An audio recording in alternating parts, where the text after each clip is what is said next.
Hey everyone, it's Ashley with Amare, and today we are going to be talking about compression garments for post-op. So in the lymphedema world and in the manual lymph drainage world, we use compression garments like sleeves or just the glove part for keeping compression on the body so that it doesn't blow up like with lymphedema where it's a very big limb. In our last video, we talked about lymphedema and how it works with the body and what happens. So we have compression garments for lymphedema that's definitely different than post-op plastic surgery compression garments. A lot of times they are called fajas, which is, the Colombian way to say compression garment, or like suit. And all of these things are usually made in like Latin America. Colombia is a very popular place. We use our compression garments come directly from Colombia. So what is the difference between a compression garment and a Spanx? Because Spanx is like compression. It's the same thing. Medical grade compression, the seams are cut and the fabric is cut to only compress certain areas. So this brings a lot of questions and a lot of different conflicting things that come into play when you're looking for a garment. So you'll hear places in Miami that do all kinds of crazy surgery outside of the normal limits that they should be, telling you, oh, you don't need another garment. Go get it taken in by a seamstress. Big no-no. Big no-no. You never want to alter a garment ever. First of all, it's extremely expensive, and second of all, if you don't know what you're doing as far as taking in the seams for the proper compression and measuring accordingly, it's not going to come out right and it's going to ruin your results permanently. Do not alter your garments, number one. Number two, please find a person to fit you. At Amare, we have certified fitters that are trained for fitting specifically for compression garments. Again, you have to be trained. Why? Because the seams in the garments are cut a certain way to fit your body and hug your body and compress certain areas and not compress others in order to guide the fluid to the correct drains in the body. So when it comes to measuring for a glove or a sleeve for lymphedema, that's easy. We want it to be tighter on the bottom and looser on the top so that it can funnel the fluid up towards the closest cluster of lymph nodes and drains so that it can take it out of the body. When it comes to post-op compression garments, it's completely different. You had a BBL, which is, injecting into the glutes. We don't want to squish that too much because it'll cause the fat to die. You had Lipo. We want to make sure that you get enough circulation for the lymph to be able to move without really squeezing it too tight and trapping it in there. You had a breast augmentation. We want to make sure that if you did have implants, we're not putting too tight pressure around those implants, or a fat transfer, same thing. We want to make sure that it's not too tight. Tighter is never better in the case of compression garments for post surgeries. Your faja should not be that tight. If you can't comfortably get your faja on yourself with all of those little eye hooks by yourself and you have to really stretch it to put it on you, it is way too tight and it's going to make you hard. It's going to cause lumps and bumps. It's going to cause your skin to become weird and crinkly, and it's going to cause a lot of swelling and cut into you, which we don't want. So again, number two, biggest thing, please make sure you are seeing a professional to get your garments cut. So let's talk about what actually is this compression garment thing. So there's tons of them, right? And every brand has several different garments for several different surgeries. If you're getting a BBL and lipo, you're going to need a different garment than if you're getting lipo and a tummy tuck. You're going to need a different garment if you're doing just the tummy tuck. You're going to need a different garment if you're doing a breast augmentation. There are garments that have the bra part that snaps closed, and then it's got the row of hooks down the front that also snap closed, and they range anywhere from high up on underwear to mid-thigh to all the way down to your knees. I never would suggest getting the ones that come into your thighs. Your major lymph drains are at your hips. If you are having a seam post-op cutting into your hips, you are cutting off the lymph fluid. You will cause more fluid and cause some really bad results. So we never want to go with the ones that cut into the thighs. Mid-thigh is okay. For people who are shorter, I'm 5'1", so for me, a mid-thigh would probably fit me a little bit lower, almost down to my knees. And then you have very long ones that are supposed to fit down to your knees. How are those supposed to feel, and how do we size for them? So it depends on your body, depends on your surgery. Like I said, there are tons of different garments for different surgeries, and then it depends on what we're trying to achieve as far as shape. Like I said, if you had a BBL, we don't want it too tight around your waist. If you had lipo, we want to make sure that it's covering all the areas that you had the lipo in. The other thing that we use is the lipo foams. Every type of foam is different. We will do a whole nother video on foams explaining what they are, what you need, why they work. We have a foam that we sell at Amare that is a completely different kind of foam than you will find on the internet or on Amazon. It's not memory foam, and it's polyurethane. So the difference is memory foam collapses under the weight of your garment. Polyurethane is very thick. Again, I will do a whole video on products, and I will do another video on actual garments that we use at Amare to explain to you guys about the seams and how they're cut. But garments need to be cut specific for your surgery. We always say that we want to go with the garments your doctor gives you because they're planning for the surgery that you're having. So a lot of doctors will give you some very good compression garments. A couple of the names of the companies are M&D, Melly Belt. The ones that we definitely don't recommend are Morena. Morena garments are the garments that your doctor will give you that if you pull it and it slingshots across the room, it's way too stretchy. It's not going to give you any compression. It may work for like 2 or 3 days, and then it's going to get super loose. So problems that come into play, you're either too tight or too loose in your garment, and that can play a huge problem with your swelling, with your fibrosis, with your scarring, with incisions opening back up, incisions not healing properly to begin with.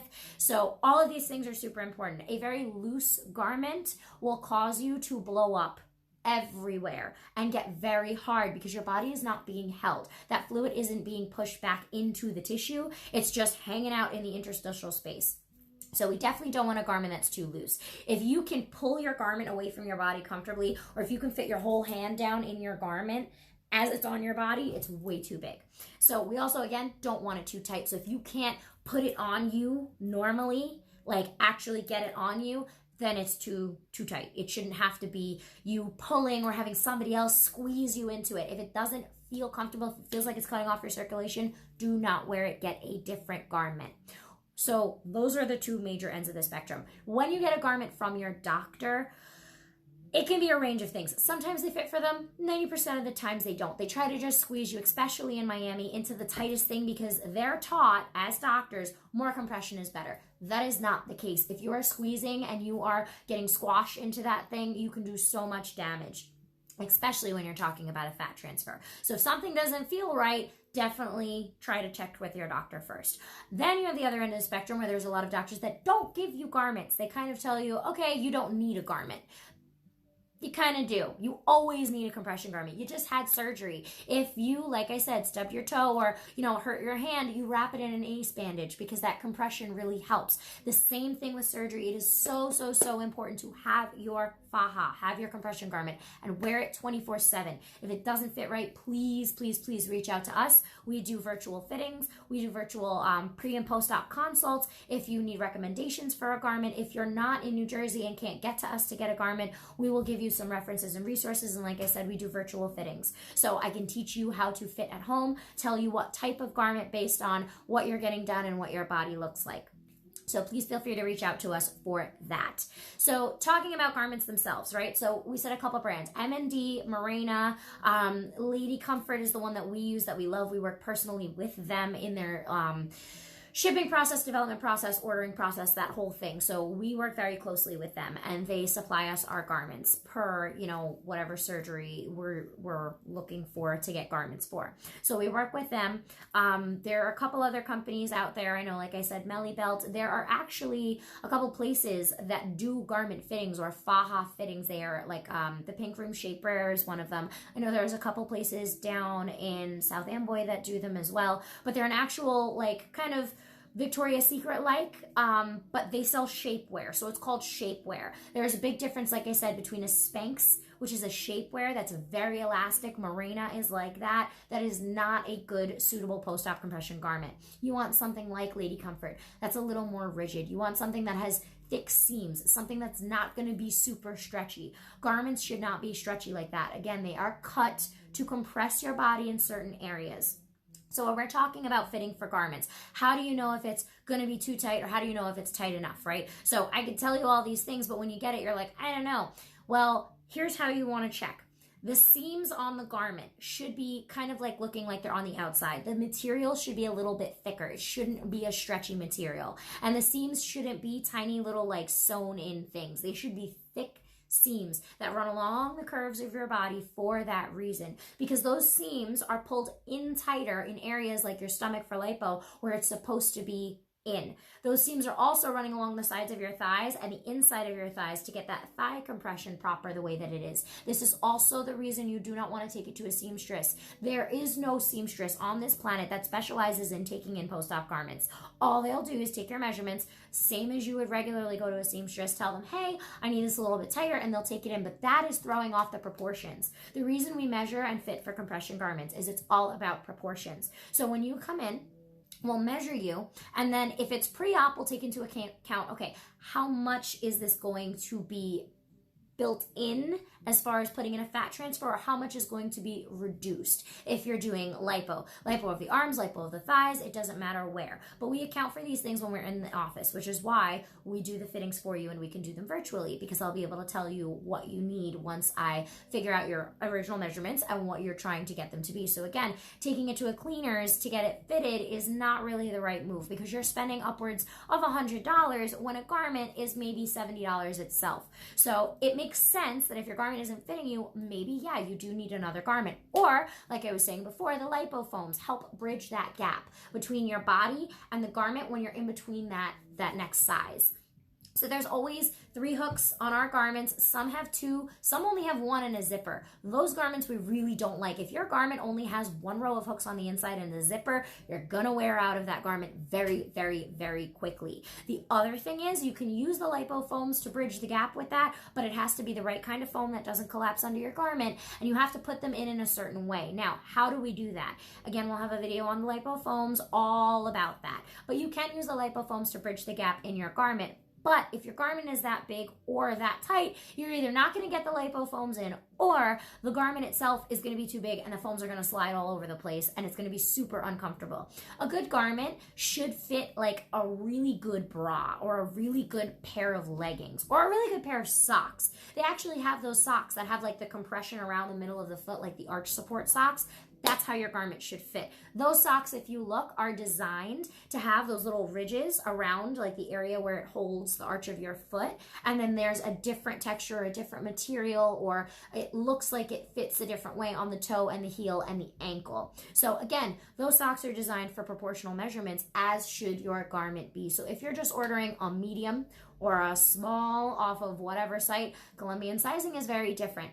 And it's not just because Colombian sizing is different, it's because every single type of garment, even if it's all from the same company, is cut proportionately different. So please be sure to always, always, always check the sizing charts on everything you do. And this is why we do virtual fittings, because a sizing chart for the same company is going to be different per garment, and you won't know what garment you need until you tell us what surgery you had and what you're looking to get done. Then we can find a garment that's going to fit your body size, height, weight, and type of surgery. So it's extremely important to find someone who does garment fittings. So a lot of doctors don't really do garment fittings. They don't really talk about it very much. They'll just give you a medium merino garment, which is kind of like a one-size-fits-all. No real seams, no real compression, no hooks down the front. Ours, like I said, has 3 rows of hooks so that we can downgrade to get you into that next size and fit the foams in there so we can move forward or backwards with the sizing and the measurements depending on what we've got going on with your healing process. So it's always good to have more hooks than less hooks. We don't generally like the zippers on the sides or that 1 row of hooks on the sides. There are garments like that. They cut into you, they cause indents. There's a lot of things that can go wrong with that. So definitely feel free to reach out to us for garment fittings, things like that. Definitely feel free to contact us, give us a call, send us an email. You can use us as a resource. Like I said, we do virtual fittings. You can contact us, their information through our website, or send us a DM here. There's the link in the bio to all of our YouTube videos. Those are all up there. Those will tell you more about what manual lymphatic drainage is, the anatomy of it, what we do at Amare, what happens in our sessions, and there'll be more videos to come about post-op supplies. So I'm very excited to talk to you guys soon. Have a good rest of your day, and reach out, please, if you need anything. Bye, guys.